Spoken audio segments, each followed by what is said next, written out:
నమస్తే, welcome to HCV news. ముందుగా bulletin headlines.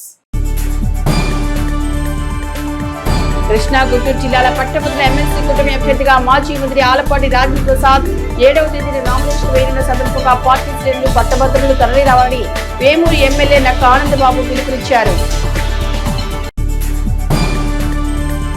కూటమి నిర్ణయానికి కట్టుబడి పట్టభద్రుల ఎమ్మెల్సీగా ఆలపాటి రాజేంద్ర ప్రసాద్ గెలిపించేందుకు జనసేన పార్టీ శ్రేణులు విస్తృతంగా పనిచేయాలని మంత్రి నాదెండ్ల మనోహర్ పిలుపునిచ్చారు. రద్దయిన 29 కార్మిక చట్టాలను పునరుద్ధరించాలని, రాజ్యాంగబద్ధ కార్మిక హక్కులు కొనసాగించాలని సిఐటి తెనాలి డివిజన్ ఆధ్వర్యంలో నిరసన rally.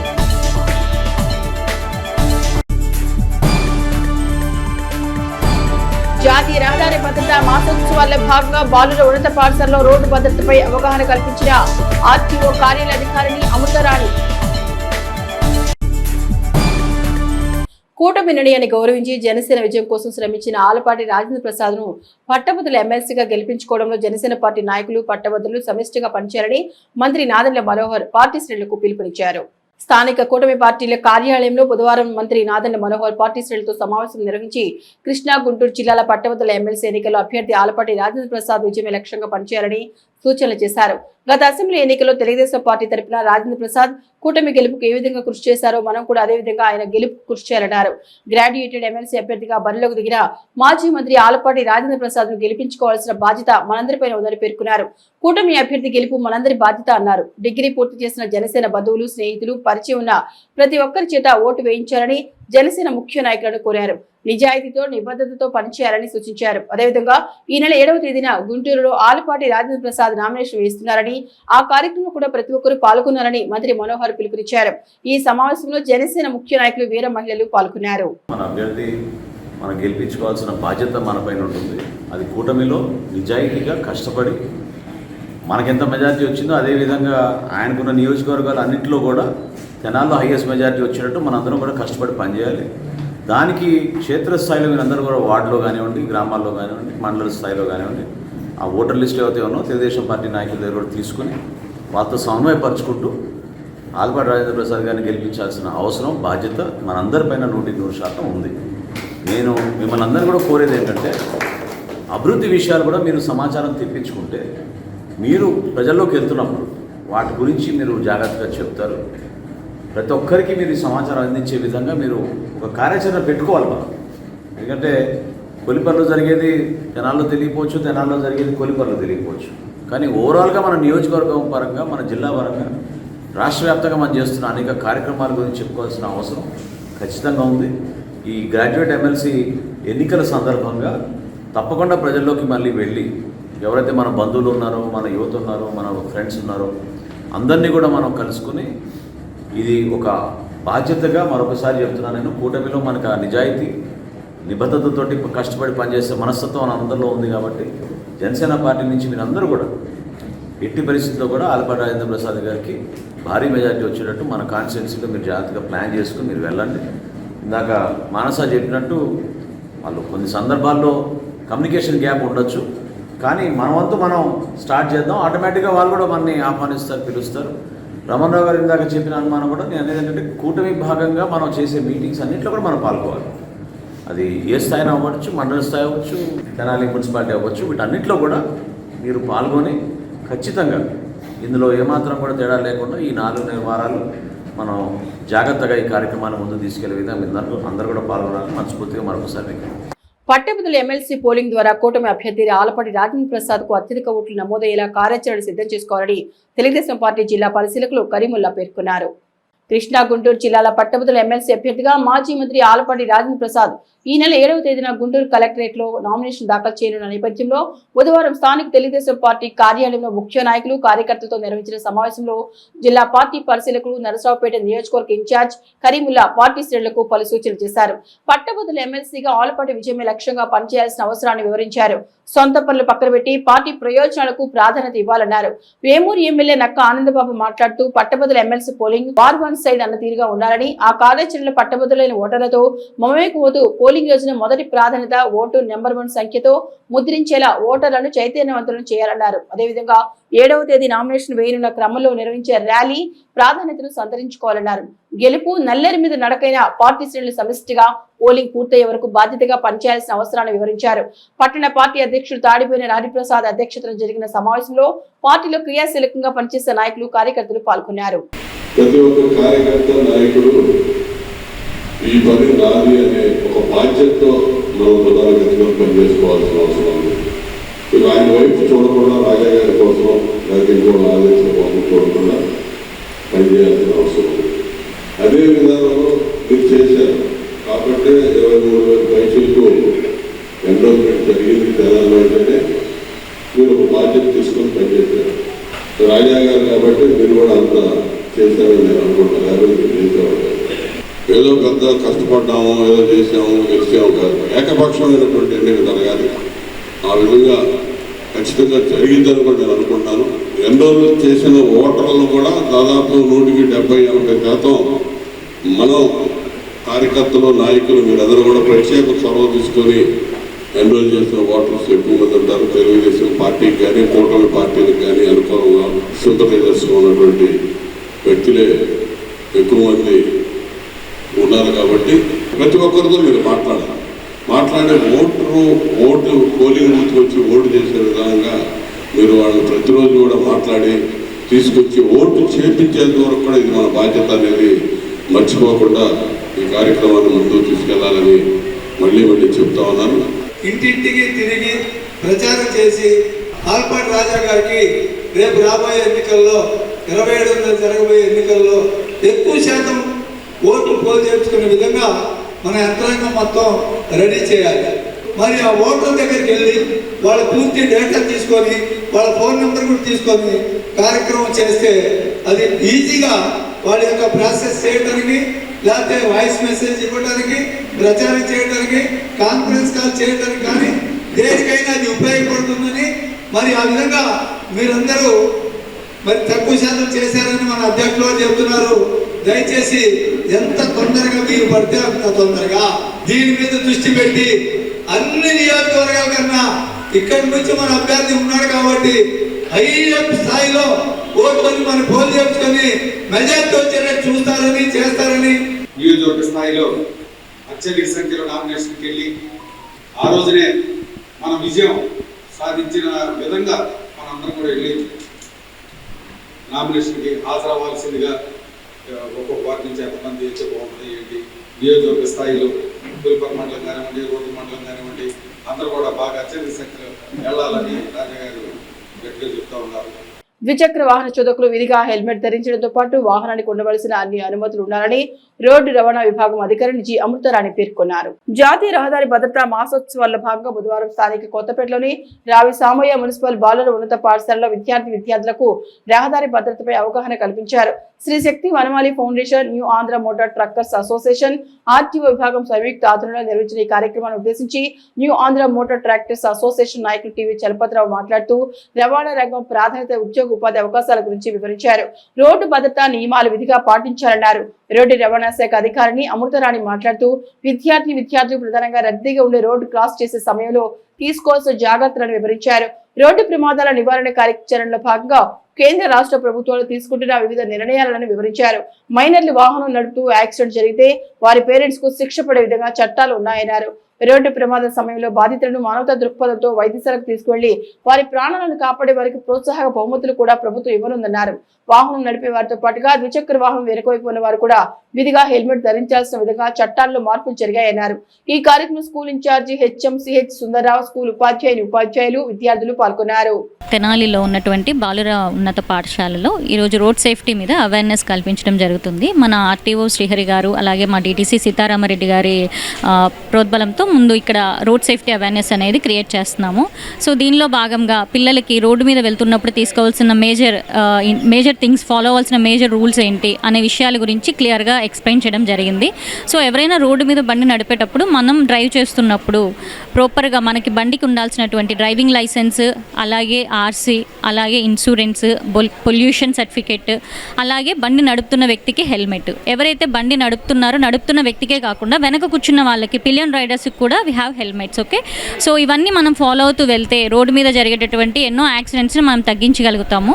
So thank you for the opportunity. కాబట్టి మీరు ఏ చదువుకు వెళ్ళినా సరే ఆటోమొబైల్ రంగానికి సంబంధించినటువంటి ఉపాధి అవకాశాలు కూడా మరి మీలో ఉన్నటువంటి ఎవరైనా పేరెంట్స్ కూడా ఇవాళ రవాణా రంగంలో అది లారీ డ్రైవర్ కావచ్చు, ఆటో డ్రైవర్ కావచ్చు, మెకానిక్ కావచ్చు, లేదా టైర్ వర్క్స్ వాళ్ళు కావచ్చు, లూబ్రికెంట్స్ బంకుల వాళ్ళు కావచ్చు, ఇట్లా అనేక రకాల వాళ్ళు ఉన్నారు. సో మీ అందరూ కూడా ఆ రంగం యొక్క ఇంపార్టెన్స్ గురించి తెలుసుకోవాలి. అలాగే ఆ రహదారిని ఉపయోగించడానికి తీసుకోవాల్సినటువంటి జాగ్రత్తలు అన్నిటికంటే విలువైంది మన ప్రాణం కాబట్టి వేగం కంటే ప్రాణం మిన్న, అవునా? అట్లనే ఇప్పుడు తీసుకోవాల్సినటువంటి జాగ్రత్తల్లో ప్రధానమైంది, అన్నిటికంటే ప్రధానమైంది రికార్డు. ఏదైతే బండికి సంబంధించిన ఆర్సీ ఉండాలి, లైసెన్స్ ఉండాలి, తర్వాత ఇన్సూరెన్స్ కంపల్సరీ ఉండాలి. ఇవి 3 ప్రధానమైనవి. కాబట్టి ఈ మూడింటి యొక్క ఉపయోగాల గురించి మేడం గారు మీకు చెప్పడం జరిగింది. కేంద్రంలోని ఎన్డీఏ ప్రభుత్వం అమలులోకి తెచ్చేందుకు ప్రయత్నిస్తున్న లేబర్ కోడ్లను రద్దు చేయాలని, రద్దు చేసిన 29 కార్మిక చట్టాలను పునరుద్ధరించాలని, రాజ్యాంగబద్ధమైన కార్మిక హక్కులు అమలు చేయాలని సిఐటియు తెనాలి డివిజన్ కమిటీ ఆధ్వర్యంలో ఆందోళన చేపట్టారు. స్థానిక మార్కెట్ సెంటర్లోని పురవేదిక వద్ద ధర్నా బుధవారం నిర్వహించిన ధర్నాను ఉద్దేశించి సిఐటి జిల్లా నాయకులు కేపీ ప్రసాద్ మాట్లాడారు. స్వాతంత్ర్యం వచ్చిన తర్వాత కార్మికుల కోసం పార్లమెంట్ 44 చట్టాలను చేసిందని, అవి అమలు జరిగిన చోట కార్మికులకు ఎంతో కొంత ఉపశమనం లభించిందని అన్నారు. కేంద్ర ప్రభుత్వం కరోనా సమయంలో 2020 నుండి 22 సంవత్సరాల్లో మొత్తం 29 కార్మిక చట్టాలను ఏకపక్షంగా రద్దు చేసి వాటి స్థానంలో 4 లేబర్ కోడ్లను తెచ్చారని చెప్పారు. అవి కార్మికులకు ఉరితాళాలని, దేశవ్యాప్తంగా కార్మికులు వచ్చిన నిరసనకు తలొగ్గి వాటిని అమలు ఆపేశారని చెప్పారు. పార్లమెంట్ ఎన్నికల తర్వాత తిరిగి అధికారం చేజిక్కించుకున్న కూటమి ప్రభుత్వం వాటిని అమలు చేయడానికి సిద్ధమైందని ఆరోపించారు. మున్సిపల్ కార్మిక సంఘం నాయకులు మంగళగిరి వెంకటేశ్వర్లు మాట్లాడుతూ కేంద్రం తన విధానాలు అమలు చేస్తే దినసరి పని గంటలు పెరుగుతాయన్నారు. ఉద్యోగ భద్రత ఉండదని, కార్మిక సంఘాల ఉనికి ప్రశ్నార్థకరం అవుతుందని అన్నారు. కనీస వేతనాలకు గ్యారంటీ ఉండదని చెప్పారు. కార్మికులు బానిసలుగా బతకవలసి వస్తుందని చెప్పారు. సిఐటి తెనాలి డివిజన్ నాయకులు షేక్ హుసేన్ వలి మాట్లాడుతూ కార్మికుల పట్ల కేంద్ర రాష్ట్ర ప్రభుత్వాలు దుర్మార్గంగా వ్యవహరిస్తున్నాయని చెప్పారు. లేబర్ కోడ్లు రద్దు అయ్యే వరకు పోరాటం చేయాలని చెప్పారు. ఇచ్చిన వాగ్దానాలు అమలు చేయకుండా కార్మిక శాఖను నిర్వీర్యం చేశారని అన్నారు. మున్సిపల్ కార్మికులు 25 సంవత్సరాలుగా పనిచేస్తున్నా వారికి ఉద్యోగ భద్రత లేదన్నారు. ఈ ధర్నా కార్యక్రమంలో Sudhakar, Padma, Velugu Lakshminarayana, Mandru Mariyamma, Kanchela Susheela, P Jayalakshmi, Subhadra, Anji, Gopi, G Venkata Subbaiah, CH Seshagirirao, Venkateswararao, K Srinivasarao, Gangaiah తదితరులు పాల్గొన్నారు.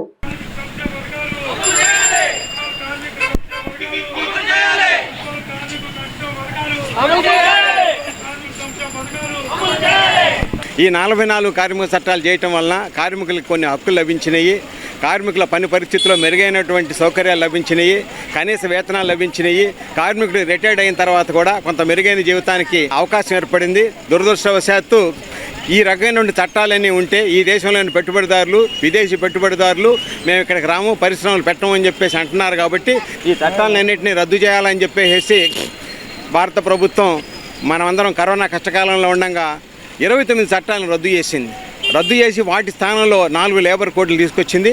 ఈ లేబర్ కోడ్ల సారాంశం ఏంటంటే ఇప్పుడున్నటువంటి యూనియన్లు బతికి పట్టడానికి వీల్లేదు, పనిచేయడానికి అవకాశం లేదు, కార్మికులకు ఉండే ఎటువంటి హక్కులు లేవు, నిర్దిష్టమైన పని గంటలు లేవు, కనీస వేతనాలు లేవు, ఎన్ని గంటలు పనిచేయాలి అన్ని గంటలు పనిచేయాలా అంటే ఒక రకంగా చెప్పాలంటే కార్మికుల్ని కట్టు బానిసలుగా ఉపయోగించుకోవడం కోసం కేంద్ర ప్రభుత్వం ప్రయత్నం చేస్తూ ఉంది. ఈ తెచ్చిన కార్మిక చట్టాలను ఇప్పటివరకు అమలు చేయలేదు. ఏప్రిల్ 1వ తారీఖు నుంచి అమలు చేస్తానంటా ఉంది. అందుకని ఈ దేశంలోని కార్మిక వర్గం మొత్తం కూడా ఈ 4 లేబర్ కోడ్లు అమలు చేయడానికి మేము అంగీకరించము, వాటిని అమలు చేయడానికి వీల్లేదు అని చెప్పేసి చెప్పడం కోసం వాళ్ళ ధర్మ కార్యక్రమం. 44 చట్టాలని 4 లేబర్ కోడ్లుగా తీసుకొచ్చి ఈరోజు కార్మిక వర్గాన్ని హక్కు లేకుండా చేసే ప్రయత్నం చేస్తున్నారు. దీన్ని దేశవ్యాప్తంగా కార్మిక వర్గం వ్యతిరేకిస్తుంది. ఈ సందర్భంలో పార్లమెంట్లో దురదృష్టం ఏంటంటే ఈనాడు అధికారంలో ప్రతిపక్ష పార్టీలో ఉన్నాళ్ళు, ఆనాడు పార్లమెంట్లో అధికార ప్రతిపక్ష పార్టీలో ఉన్నాళ్ళు కూడా ఈ చట్టాలకు అనుకూలంగానే చేతులు ఎత్తిన సందర్భం ఉంది. ఇప్పటికైనా కానీ కళ్ళు తెరిచి కార్మిక వర్గం వ్యతిరేకంగా నష్టదాయంగా పరిణమించే ఈ చట్టాలని రద్దు చేయాలని కోరుతూ, కార్మిక కోడ్లను రద్దు చేయాలని కోరుతూ, అలాగే కార్మిక చట్టాలను పునరుద్ధరించాలని కోరుతూ దానికి అనుగుణంగానే ఈనాడు ఆంధ్ర రాష్ట్రం నుంచి ఎన్నికల పార్లమెంట్ సభ్యులు కూడా దానికి మద్దతు ఇవ్వాలని చెప్పి కోరుకుంటూ ఈ సందర్భంగా వాళ్ళకి విన్నవించుకుంటూ మమ్మల్ని అందరినీ కాంట్రాక్ట్ అవుట్సోర్సింగ్ కార్మికులుగా కొనసాగిస్తూ ఉన్నారు. ప్రభుత్వం అమలు చేసేటువంటి సంక్షేమ పథకాలు ఏవైతే ఉన్నాయో వాటి వచ్చేసరికి మమ్మల్ని అందరినీ ప్రభుత్వ ఉద్యోగులుగా వెబ్సైట్లో నమోదు చేస్తూ ఉన్నారు.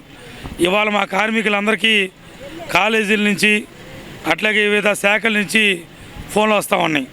మీరు స్కాలర్షిప్ రాదు, మీకు పెన్షన్లు రావు, మీ యొక్క వెబ్సైట్లో మీరు ప్రభుత్వ ఉద్యోగులుగా నమోదు కాబట్టారు కాబట్టి మీరు డబ్బులు తీసుకొచ్చి కట్టండి, అని చెప్పి కాలేజీ నుంచి ఫోన్ చేస్తున్నారు. మేము చేసేదేమో అవుట్సోర్సింగ్ కార్మికులు, అక్కడేమో రెగ్యులర్ ఎంప్లాయీస్గా నమోదు అవుతా ఉంది. ఇవాళ మా పిల్లల్ని ఉన్నత చదువులు చదివించుకోలేని పరిస్థితుల్లో పిల్లల్ని అర్ధాంతరంగా చదువులు మార్పిచ్చేసి మాకులాగే ఈ మున్సిపాలిటీ చెత్తలు సెదారాలు అట్లాగే ఈ దొడ్లు కడిగించుకోవటం, డ్రైనేజీలు పని చేయించుకోవటం, ఇటువంటి పరిస్థితులు మా పిల్లలు కూడా మళ్ళీ తీసుకొచ్చే పరిస్థితి ఏర్పడింది. కానీ ప్రభుత్వ ఉద్యోగులుగా నమోదు చేసి మమ్మల్ని ఎటు కాకుండా చేసి మమ్మల్ని ఈ పరిస్థితి తీసుకొస్తున్నారు. ఇటువంటి చట్టాలను తీసుకొచ్చేటప్పుడు ఎవరి కింద ఎవరు వస్తారనేది స్పష్టత లేకుండా కార్మికుల జీవితాలతో సలగాటమాడుతున్నటువంటి ఈ చట్టాల మీద, ఈ జీవోల మీద సమీక్ష చేసి స్పష్టమైన ఆదేశాలు ఇస్తే తప్పనించి మా పిల్లల చదువులు అట్లాగే మాకు సంక్షేమ పథకాలు కొనసాగే పరిస్థితి ఏర్పడలేదు. కేంద్ర రాష్ట్ర ప్రభుత్వాల భాగస్వామ్యంతో నిరుపేదలకు అందించే రేషన్ బియ్యం ఏదో రూపంలో రేషన్ బకాసులకు చేరుతూనే ఉన్నాయి. ప్రభుత్వాలు మారిన రేషన్ బియ్యం పక్కదారి పట్టే విధానంలో ఎటువంటి మార్పు లేదనే విధానం తరచూ వెలుగు చూస్తూనే ఉంది. తాజాగా కొల్లిపర మండలం దంతలూరు గ్రామంలో అత్తోట మరియమ్మ అనే మహిళ తన ఇంటి వెనకాల ఎవరో రేషన్ బియ్యం బస్తాలు దాచారని గుర్తించిన మరియమ్మ సమాచారం వెంటనే గ్రామంలోని వీఆర్ఓకు తెలియజేసింది. సదరు వీఆర్ఓ ఈ విషయాన్ని తన ఉన్నతాధికారులకు పోలీసులకు తెలియజేశారు. కాగా మరియమ్మ మీడియాతో మాట్లాడుతూ తన తండ్రి అనారోగ్యంతో గుంటూరు హాస్పిటల్లో ఉన్నాడని, తండ్రిని చూసేందుకు మంగళవారం గుంటూరు వెళ్లారని, రాత్రి 8 గంటల బస్సుకు ఇంటికి వచ్చారని, తన ఇంట్లో లేని సమయంలో తన ఇంటి వెనుక కొన్ని మూటలు వేసి టర్పాల్ కప్పి ఉంటారని గుర్తించి వీఆర్ఓకు తెలియచేయగా వీఆర్ఓ ఆ మూటలను పరిశీలించి రేషన్ బియ్యంగా గుర్తించి ఫోటోలు ఉన్నతాధికారులకు పోలీసులకు సమాచారం ఇచ్చినట్లు మరియమ్మ మీడియాకు తెలిపింది. ఆ ప్రదేశానికి వచ్చిన మండల తహసీల్దార్ పరిశీలించి 20 బస్తాలకు గుర్తించి రేషన్ బియ్యం సీజ్ చేసినట్లు సమాచారం. మోటల్లో కట్లా ఉంది ఏందని చూసాను, అవన్నీ గోతాలు ఎట్టాయన గారి దగ్గరికి వెళ్ళి చెప్పొచ్చా. మా ఇంటి వెనకాలట్ట బియ్యం గోతాలు వేసి ఉండే రామావి అని కాకేసుకొచ్చా. ఆయన ఫోటో తీసి పంపించాడు వీఆర్ఓ గారు. మీ పేరేంటమ్మా?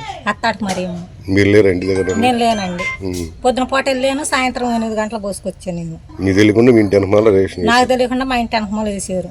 పట్టణంలో సైడ్ కాలువల్లో స్కిల్ట్ తొలగించిన తర్వాత కొంతమంది షాపుల వారు సైడ్ కాలువలపై కాంక్రీట్ విధానంతో పాటు నాపురాళ్లు వేయడం గమనించామని, తక్షణమే అవి వారే స్వచ్ఛందంగా తొలగించాలని మున్సిపల్ అసిస్టెంట్ కమిషనర్ లక్ష్మీపతి సూచించారు. స్థానిక పురపాలక సంఘం కార్యాలయంలోని తమ ఛాంబర్లో బుధవారం మున్సిపల్ అసిస్టెంట్ కమిషనర్ లక్ష్మీపతి మీడియాతో మాట్లాడుతూ పురపాలక సంఘం పరిధిలో సైడ్ కాలువల పునరుద్ధరణకు తగు చర్యలు తీసుకుంటున్నామని, సైడ్ కాలువలపై కాంక్రీట్ బండలు వేయడం, నాపురాలు వేయడం వంటి పనుల వలన మురుగునీటి పారుదల సక్రమంగా జరిగే విధానం ఉండదన్నారు. దోమలు వృద్ధి చెందుతాయని, తద్వారా అనేక సమస్యలు ఎదుర్కోవాల్సి వస్తుందన్నారు. ఆయా షాపుల వారు తమ షాపుల ముందర సైడ్ కాలువలపై వేసిన కాంక్రీట్ బండలు వారే స్వచ్ఛందంగా తొలగించారన్నారు. పట్టణంలో వీధి కుక్కల బెడదను తగ్గించేందుకు తగు చర్యలు తీసుకుంటున్నామని, ఆయా ప్రాంతాల్లో వీధి కుక్కలను బట్టి కుటుంబ నియంత్రణ చర్యలు తీసుకుని వాటిని వదిలివేయడం జరుగుతుందన్నారు. పట్టణ ప్రజలు పురపాలక సంఘం చేపడుతున్న కార్యక్రమాలకు తమ వంతు తోడ్పాటు అందించాలని కోరారు. ప్రతిరోజు మేము ప్రతి పట్టణంలో, ప్రతి వార్డులు, ప్రతి వీధులందు కూడా డీసెల్టేషన్ ప్రోగ్రాం చేస్తూ ఉన్నాం. దానిలో భాగంగా మాకు ముఖ్యంగా ప్రతి డ్రైన్ మీద కూడాను ఎవరికి వారి సొంత నిర్ణయాలతో కాలువల మీద అడ్డంకులు కట్టించి వాటి మీద రకాల బండలు లేదా షాప్ రూములు లేకపోతే ఇంకోటి కట్టి కాలువ పారుదలకు తీవ్ర అంతరాయాన్ని కలగజేస్తూ ఉన్నారు. వారికి ముఖ్యంగా మేము చేసే మనం ఏంటంటే ప్రజలకు చాలా మురుగునీటి పారుదల చాలా అవసరం. దాని పట్టణంలో మేము చేస్తున్నటువంటి చర్యలకు మీ అందరూ సహకరించాలి. దాని మీద ఉన్న అడ్డంకులు మీరే స్వచ్ఛందంగా తొలగదీసుకోవాలని కోరుకుంటూ ఉన్నాం.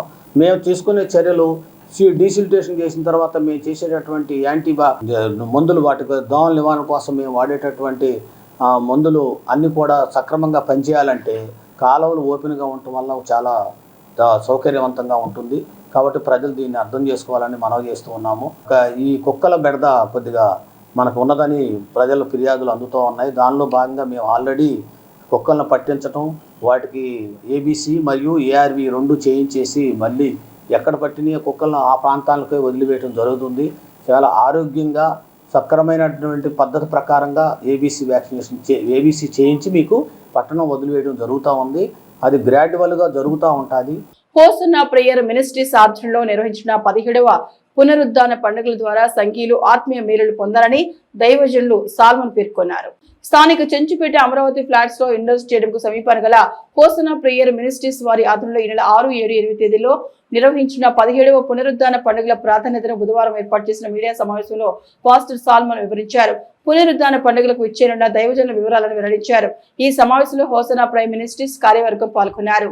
ఈ యొక్క 17వ పునరుద్ధాన పండుగలను నిర్వహించడం జరుగుతుంది. ఇవి మరి ప్రతి సంవత్సరం చాలా ఘనంగా జరుగుతున్నాయి. ఈ సంవత్సరం మరింత వైభవంగా అనేక మంది భక్తులు, ప్రార్థనా పరులు వచ్చి ఈ యొక్క ప్రాంగణాల్లో 4 రోజులు నివసించి దేవుని వాక్యాన్ని సమృద్ధిగా విని దేవుని ఆశీర్వాదాలు పొందుటకు తగినట్లుగా మరి కార్యక్రమాలన్నీ ఏర్పాటు చేయడం జరుగుతుంది. ఈ స్థలంలో పగలు రాత్రులు ఫిబ్రవరి 6వ తేదీ సాయంత్రం నుండి 9వ తేదీ ఆదివారం రాత్రి వరకు ఈ యొక్క పునరుద్ధాన పండుగ సభలు నిర్వహించబడుతున్నాయి. ఈ సభల్లో మరి దైవజనులు నెల్లూరు పట్టణం నుండి పాస్టర్ ఆనందీ కుమార్ గారు, అలాగే విజయవాడ నుండి ఎదురుముండి మోజెస్ గారు, అలాగే విజయవాడ నుండి పాస్టర్ రాజారావు గారు, ఇంకా హోసన్నా ప్రేయర్ మినిస్ట్రీస్లో ఉన్నటువంటి అనేక మంది దైవజనులు, ఆత్మపూర్ణులు ఈ యొక్క ప్రార్థనా కూడికల్లో వాక్య పరిచర్య చేసి అనేకుల కొరకు ప్రార్థనలు చేస్తారు. కాబట్టి ఈ పట్టణానికి ఆశీర్వాదకరంగా మరి ఈ ప్రాంతానికి దీవెనకరంగా జరుగుతున్నటువంటి పునరుద్ధాన పండుగలకు అనేకులుగా వచ్చి వాక్యం విని ఆశీర్వదించబడవలసిందిగా ప్రేమపూర్వకంగా తెలియజేస్తున్నాం. నిబంధనలకు నీళ్లు వదిలి ఇష్టారాజ్యంగా ఇసుక దోపిడీ చేస్తున్న ఇసుక రిచ్ నిర్వాహకుల తీరును అడ్డుకునే ప్రయత్నం చేసిన జనసేన శ్రేణులకు అంతుచిక్కని వాస్తవాలు అవాక్కయ్యేలా చేశాయి. గుంటూరు జిల్లా పరిధిలో కృష్ణా నదిలో ఇసుక తవ్వకాలకు అనుమతి పొందిన ఏజెన్సీలకు ఈ నెల 6వ తేదీతో గడువు ముగుస్తుంది. దీపం ఉన్నప్పుడే ఇల్లు చక్కదిద్దుకోవాలని తీరుగా తవ్వకాలకు అనుమతి పొందిన ఏజెన్సీ నిర్వాహకులు గత కొద్ది రోజులుగా పగటి వేళ నదిలోకి భారీ ప్రొక్కులను తీసుకెళ్లి తవ్వకాలు చేస్తున్నారు. ప్రభుత్వం ఒకచోట ఇసుక తవ్వకాలకు అనుమతిస్తే మరొక చోట ఇసుక తవ్వకాలు కొనసాగిస్తున్నారు. కూటమి నాయకులు ఈ విషయాన్ని తెలుసుకుని అక్కడికి వెళ్లి అడ్డుకోవడంతో నెమ్మదిగా జారుకున్నారు. వీలైనంత ఇసుక తవ్వి డంపింగ్ యార్డులో నిల్వ చేసుకుని అమ్ముకోవచ్చన్న భావనతో దోపిడీకి తెరలేపారు. ప్రభుత్వ నిబంధనల మేరకు ఇసుకను నదిలో కూలీలతో ట్రాక్టర్లకు నింపి డంపింగ్ యార్డుకు తరలించి అక్కడి నుంచి లారీలకు లోడ్ చేయాల్సి ఉంటుంది. దీనికి విరుద్ధంగా కొల్లిపర మండలం బొమ్మవారిపాలెం ఇసుక రీచ్లో నేరుగా నదిలోని ప్రొక్రైన్లతో లారీలకు లోడ్ చేసి తరలిస్తున్నారు. ప్రభుత్వ నిర్ణీత ధర కాకుండా అదనంగా వసూలు చేసి దోపిడీకి పాల్పడుతున్నారు. మండల స్థాయి కమిటీ క్షేత్రస్థాయిలో పరిశీలించి చర్యలు తీసుకోవాల్సి ఉన్నా మౌనంగా ఉంటుంది. నదిలో పెద్ద ఎత్తున తవ్వకాలు చేస్తూ వీలైనంత ఎక్కువ డంపింగ్ చేసుకునే పని పగలు రాత్రి తేడా లేని తీరుగా కొనసాగుతుందని చెప్పాలి. ఇక్కడ లారీ ఇసుకకు 7,000 చొప్పున వసూలు చేస్తున్నారు. ఇక్కడ లోడింగ్ అనుమతి పొందిన గుత్తేదారు ప్రభుత్వం నిర్ణయించిన ధర కాకుండా అధికంగా వసూలు చేస్తూ ఉచిత ఇసుక విధానానికి తూట్లు పొడిచారనే ఆరోపణలున్నాయి. కాంట్రాక్ట్ గడువు సమీపించే కొద్దీ దూకుడు ప్రదర్శిస్తూ ఇసుకను భారీగా నిల్వ చేసేందుకు అధిక ప్రాధాన్యం ఇస్తున్నారు. ఈ నెల 6వ తేదీ తర్వాత నదిలో ఇసుక తవ్వకాలు నిలిచిపోతాయి. కొత్తగా రీచ్లు గుర్తించి తవ్వకాలు ప్రారంభించడానికి కొంత సమయం పడుతుందనే బలమైన ఆలోచనతో ఇసుక నిల్వలు పెంచుకొని అధిక మొత్తానికి విక్రయించే దిశగా ఇసుక బకాసురులు గణన శాఖ అధికారుల నిబంధనలు తూటు పొడుస్తూ నది లోపలే నేరుగా యంత్రాలతో తవ్వకాలను యథేచ్ఛగా కొనసాగిస్తున్నారు. క్షేత్రస్థాయిలో పరిశీలించిన స్థానిక కూటమి నాయకులు మాట్లాడుతూ ఇసుక యథేచ్ఛగా అడ్డగోలు తవ్వకాలు చేస్తున్నారని, అనుమతి తీసుకున్న నిర్వాహకులకు కాలపరిమితి అయిపోయినా వందలాది లారీలను వినియోగించి భారీ క్రియలతో లోతుగా తవ్వుకుపోతున్నారని, వీరి వల్ల కూటమి ప్రభుత్వానికి చెడ్డ పేరు వస్తుందని వారి వాస్తవ పరిస్థితిని వివరించారు. భూగర్భ జలం కూడా అడుగంటిపోతాయే పరిస్థితిని గమనించి ఇప్పటికైనా అధికారులు స్పందించి అక్రమంగా తవ్వుతున్న వారిపై తగిన చర్యలు తీసుకోవాలని డిమాండ్ చేశారు. ఏరియా కాకుండా వేరే ఏరియాలో ఇష్టం వచ్చిన కాడ ఇష్టం వచ్చిన రీతిలో ఒక లోతు నామ్స్ ప్రకారం లేకుండా ఇష్టారాజ్యంగా తెస్తున్నారండి. మిషన్లు పెట్టి 3 మిషన్లు మేము వచ్చినాకే 30 లారీలు డైరెక్ట్ లోడింగ్. ఇచ్చిన పర్మిషన్ ఇచ్చిన చాట కాకుండా వాళ్ళ ఇష్టం వచ్చిన కాడల్లా ఇంకా కాసేపు ఉన్నాక ఇక రైతులు ఎక్కడ తెస్తారో కూడా తెలియదు. ఆ రోడ్డు బారు నీళ్లతో కూడుకుంది, తడి తగలకూడదు కదా. నామ్స్ ప్రకారం నీళ్ళతో తోడిపోతున్నారు. నామ్స్ ప్రకారం 3 మీటర్లు దిగాలండి. వీళ్ళు 12 మీటర్లు. ఇదిగోండి ఈ నీళ్ళలో ఎంత లోతు ఉందో కూడా తెలియని అంత లోతు తీస్తున్నారు సార్. 10 మీటర్లు 12 మీటర్లు కూడా తీస్తున్నారండి. ఈ రకంగా తీస్తే ఈ దగ్గరలో ఈ పొలం అన్నీ రేపు ఇరిగిపోటానికి ఆస్కారం ఉంది. నామ్స్ ప్రకారం కాకుండా వాళ్ళు ఇష్టారాజ్యంగా తీస్తున్నారు సార్. ఇక్కడ ఈ గ్రామంలో కొల్లిపరలో ఈరోజు ఉదయం 12 నుంచి లారీలతో విపరీతంగా ఇసుక లోడ్ చేసుకుని బయటికి వెళ్ళిపోతుంది. ఏట్లో నుంచి డైరెక్ట్ లోడింగ్. కొల్లిపర గ్రామంలో జనం విపరీతమైన గోల్ చేస్తున్నారు. పట్టపగలే ఈ అరాచకం ఏందని మాకు ఫోన్ మీద ఫోన్ చేస్తే మేము వచ్చి ఇక్కడ చూస్తే లారీలు ఉన్నాయి. రెవెన్యూ వాళ్ళకి సిబ్బందికి ఫోన్ చేసి తీర్పియండి, ఇది పద్ధతిగా లేదని మేము అందరికీ ఫోన్ చేసి చెప్పాం. ప్రభుత్వం మన కూటమి ప్రభుత్వానికి చెడ్డ పేరు వస్తుంది ఈ ఇసుక మాఫియా వల్ల. హైందవ సమాజంలో ఆధ్యాత్మిక చింతన బాల్యం నుండే పెంపొందించే తీరుగా హనుమాన్ చాలీసా పారాయణ పోటీలను నిర్వహించినట్లు శ్రీ లక్ష్మీ శారద సంగీత ఆలయం నిర్వాహకులు గౌరవజుల ఆంజనేయ శాస్త్రి పేర్కొన్నారు. స్థానిక గోవర్ధన స్వామి ఆలయ ప్రాంగణంలో ఈ నెల 9వ తేదీన నిర్వహించిన హనుమాన్ చాలీసా పారాయణ పోటీల వివరాలను బుధవారం ఆలయ ప్రాంగణంలో ఏర్పాటు చేసిన మీడియా సమావేశంలో వెల్లడించారు. ఈ సందర్భంగా గౌరవ జల ఆంజనేయ శాస్త్రి మాట్లాడుతూ ఆదివారం ఉదయం 8 గంటలకు ప్రారంభమయ్యే హనుమాన్ చాలీసా పోటీలలో జూనియర్ విభాగంలో 5 నుండి 12 సంవత్సరాల వారికి, సీనియర్ విభాగం 13 నుండి 20 సంవత్సరాల వారికి పోటీలు నిర్వహించబడతాయని, విద్యార్థులందరూ హనుమాన్ చాలీసా 40 శ్లోకాలు చూడకుండా పాడవలసి ఉంటుందన్నారు. కొండపి శ్రీనివాస్ మాట్లాడుతూ ఈ పోటీలలో పాల్గొనే వారు వయసు ధృవీకరణ నిమిత్తం తప్పనిసరిగా ఆధార్ కార్డు ఒరిజినల్ తీసుకురావాలన్నారు. పాల్గొనదలిచిన వారు ముందుగా వారి పేరును నమోదు చేసుకోవాలన్నారు. ఈ హనుమాన్ చాలీసా తులసీదాసు గారు రచించినటువంటిది. ఈ హనుమాన్ చాలీసాలో 40 శ్లోకాలు ఉంటాయి. వీటిల్లో మనకి గోవర్ధన స్వామి గుడిలో 9వ తారీఖు 9/2/2025 ఆదివారం నాడు ఉదయం 8 గంటలకి ఇక్కడ గోవర్ధన స్వామి గుడిలో తెనాలిలో పోటీలు నిర్వహించబడుతున్నాయి. హనుమాన్ చాలీసా పోటీలు. దీంట్లో జూనియర్ విభాగము 5 ఏళ్ల నుంచి 12 ఏళ్ల వరకు, సీనియర్ విభాగము 13 ఏళ్ల నుంచి 20 ఏళ్ల వరకు 2 విభాగాల్లో నిర్వహిస్తాము. దీంట్లో మొదటి బహుమతిగా 3,000 రూపాయలు, రెండవ బహుమతిగా 2,000 రూపాయలు, మూడవ బహుమతిగా 1,000 రూపాయలు. దీంట్లో ప్రతి విభాగానికి అంటే జూనియర్ విభాగానికి, సీనియర్ విభాగానికి విడివిడిగా ప్రైజెస్ ఇస్తామన్నమాట. కాబట్టి విద్యార్థులందరూ తప్పనిసరిగా ఈ కార్యక్రమానికి వయసు నిమిత్తమే ఆధార్ కార్డు ఒరిజినల్ తీసుకొని వస్తే వాళ్ళ పేరు నమోదు చేసుకోవాల్సిందిగా కోరుతున్నాము. ఈ కార్యక్రమం లక్ష్మీ శారద సంగీతాలయం వారిచే నిర్వర్తిస్తబడుతుంది. ఈ కార్యక్రమంలో ఫోన్ నెంబర్ కోసం నా నెంబరు ఆంజనేయ శాస్త్రి 9989035470కి సంప్రదించవలసిందిగా కోరుతున్నాము. సెంట్రల్ లైబ్రరీ ఎదురుగా ఉన్న రుక్మిణి సమేత గోవర్ధన స్వామి దేవస్థానానికి వచ్చేటైతే మీ పిల్లలు పోటీలో పాల్గొనవచ్చు. ముందుగా మీరు మాస్టర్ చెప్పిన నెంబర్కి మీ పేరు నమోదు చేసుకోండి. మీరు వచ్చేటప్పుడు ఆధార్ కార్డు తీసుకురండి. మన పిల్లల్ని భక్తిభావంలో పెంచడానికి ఇది మంచి మార్గం. కాబట్టి మీరు ప్రతి ఒక్కళ్ళు మీ పిల్లలకి హనుమాన్ చాలీసా నేర్పండి. కంపల్సరీ ఇక్కడికి వచ్చి ఒకసారి పాల్గొని ఉంటే మీకు ధైర్యం వస్తుంది. కాబట్టి మీరు క్షుణ్ణంగా కంఠపాఠంగా నేర్చుకోండి, చూడకుండా పాడేట్టుగా ప్రయత్నించండి.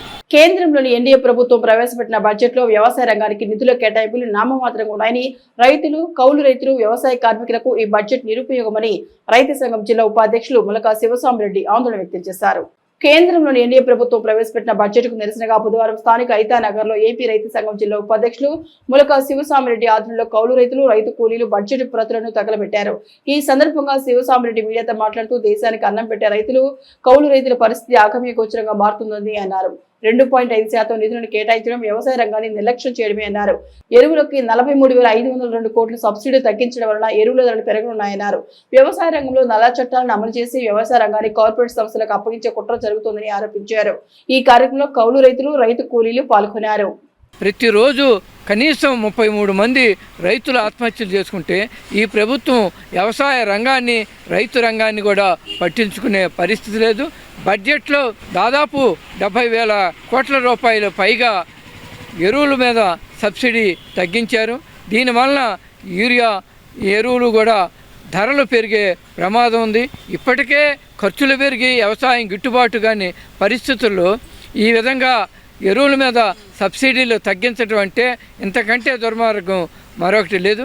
అట్లాగే గ్రామీణ ఉపాధి హామీ పథకాన్ని 100 రోజుల నుంచి 200 రూపాయల రోజులకి పెంచాలని కూడా మేము డిమాండ్ చేస్తున్నాం.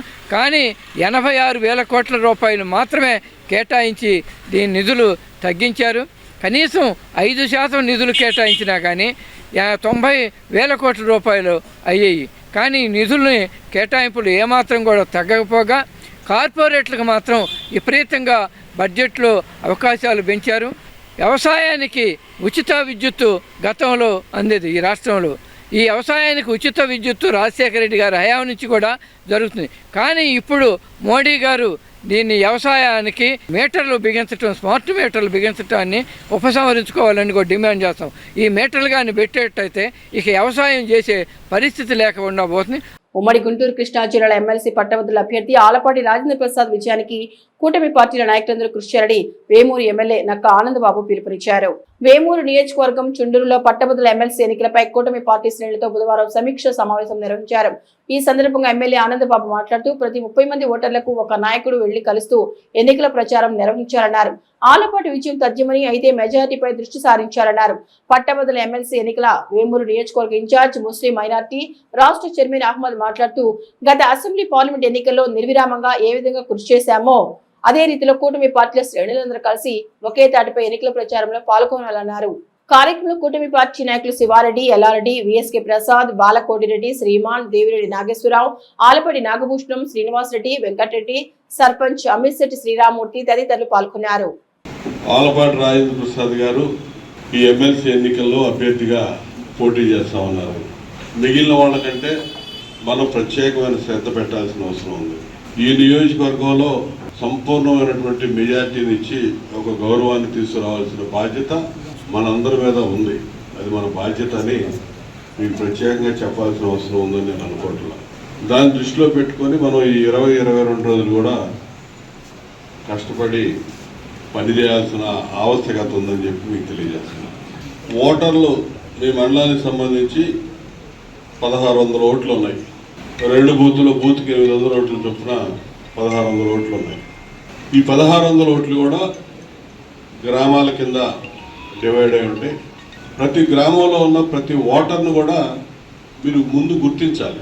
దానికి సంబంధించి ప్రతి 30 మంది ఓటర్లకి అయితే 30 మందికి ఒక మనిషికి అప్పచెప్పి యాక్టివ్గా ఉన్న వాళ్ళకి ఈ 30 మందిని నువ్వు ఓటు వెరిఫై చేసి వాళ్ళందరినీ గుర్తించి వాళ్ళ వివరాలు సమీకరించి పైకి అప్లోడ్ చేయాలి.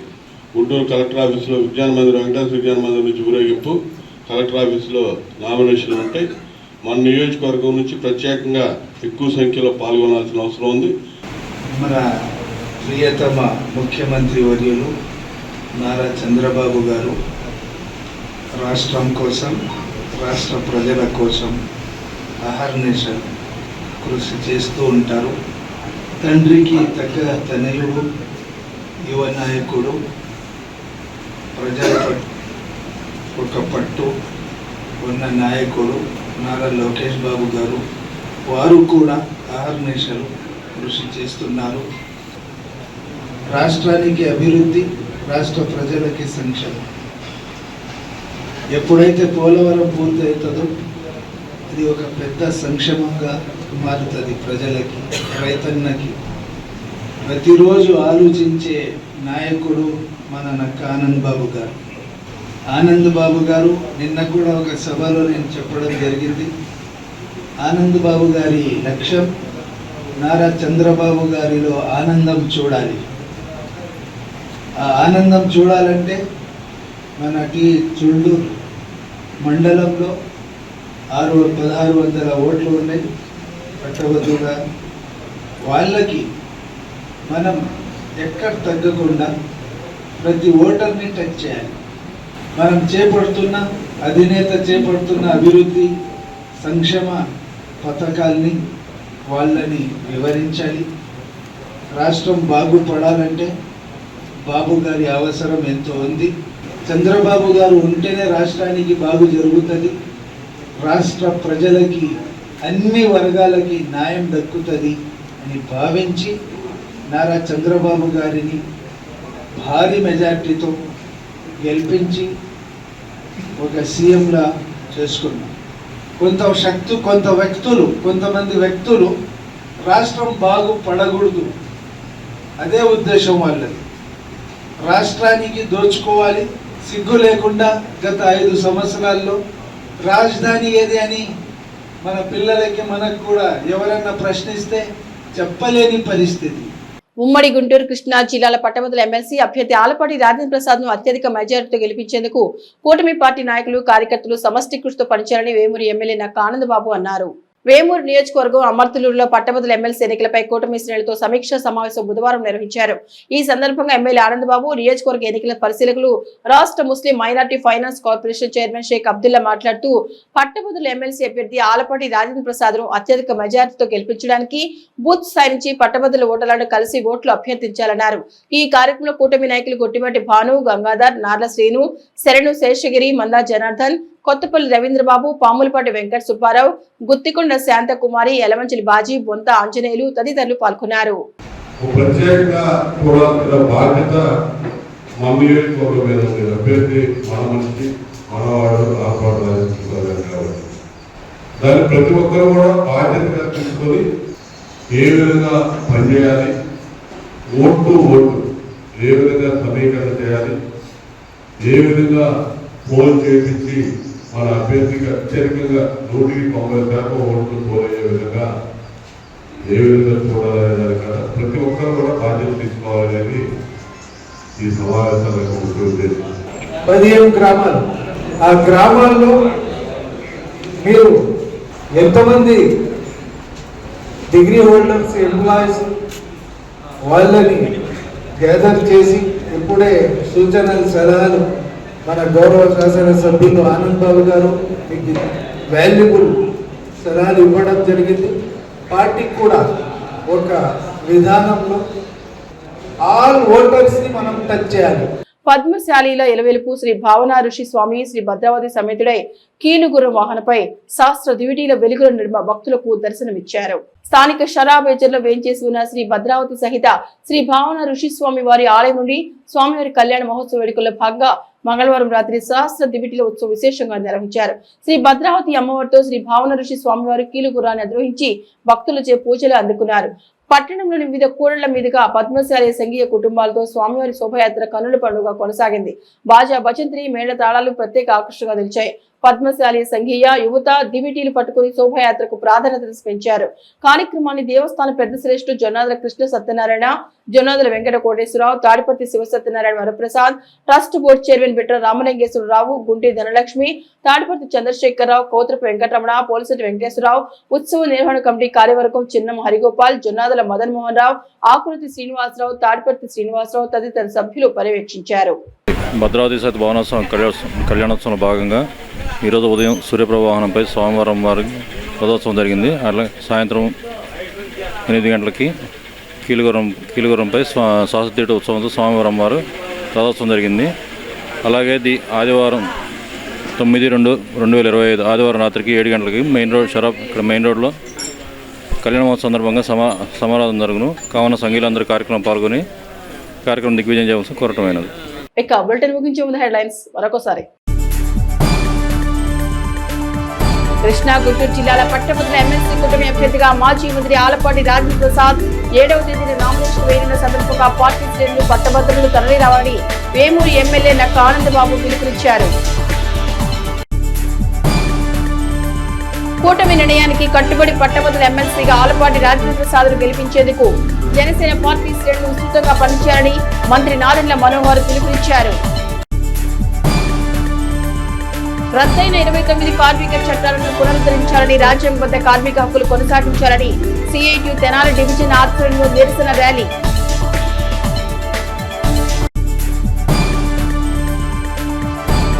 జాతీయ రహదారి భద్రతా మాసోత్సవాల్లో భాగంగా బాలుర ఉన్నత పాఠశాలలో రోడ్డు భద్రతపై అవగాహన కల్పించిన ఆర్టీఓ కార్యాలయ అధికారిని అమృతరాణి. ఇవి హెచ్సివి న్యూస్ బులెటిన్ విశేషాలు. నమస్తే.